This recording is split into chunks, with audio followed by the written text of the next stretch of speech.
So, something I should probably be embarrassed about, but will share anyways, because around here we are real and honest, is that my brain used to turn all decisions into high-stakes hostage negotiations.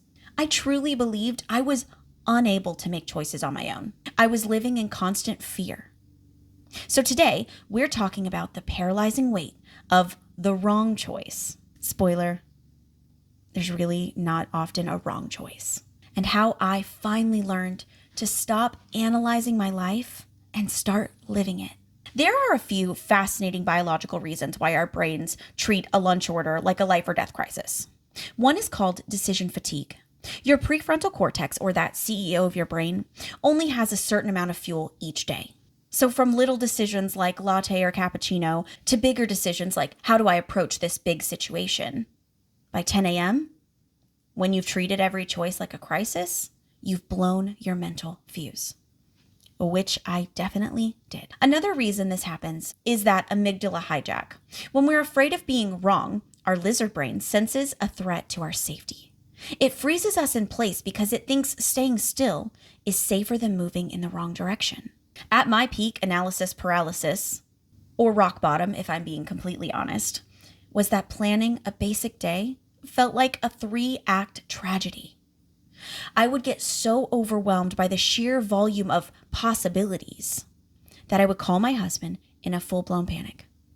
If I go to the store now, will I have time to drop off the kids' lunch and make it to my client appointment by 2? Guys, it was 9 a.m. If I try to fit in the gym for my mental health, will the traffic be worse by the time I leave?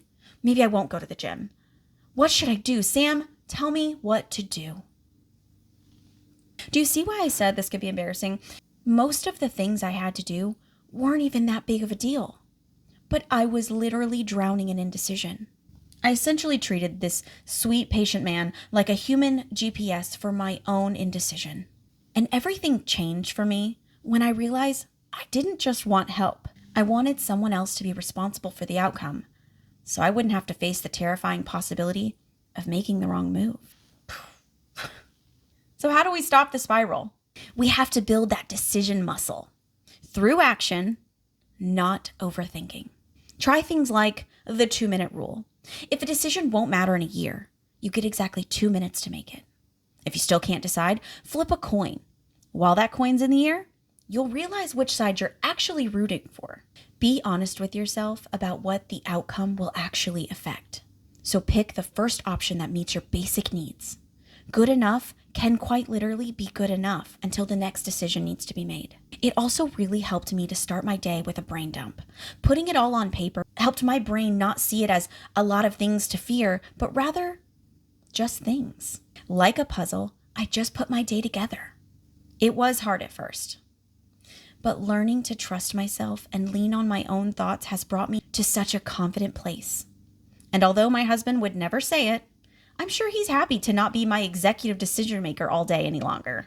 When we live in fear of making the wrong choice, we aren't actually living. We're just spectating. Understand that fear keeps you small and stuck in a loop of what ifs. I had to stop being afraid of making decisions and trust that there is no right or wrong choice. There are only choices. I had to learn to let go of what I thought a decision would mean about me or how it would affect my entire life. These days, I make the best choice I can with the information I have. But the magic truly happens once I let go of the outcome and stand by it. I can tell you from experience that life is so much more fun when you are actually in the game instead of analyzing it from the sidelines. You are resilient, you are capable, and you can handle a turn that feels wrong. So just pick a direction and drive. You'll get to where you're supposed to be. As always, thank you for joining me today, and thank you for joining me in vulnerability. I'll see you soon.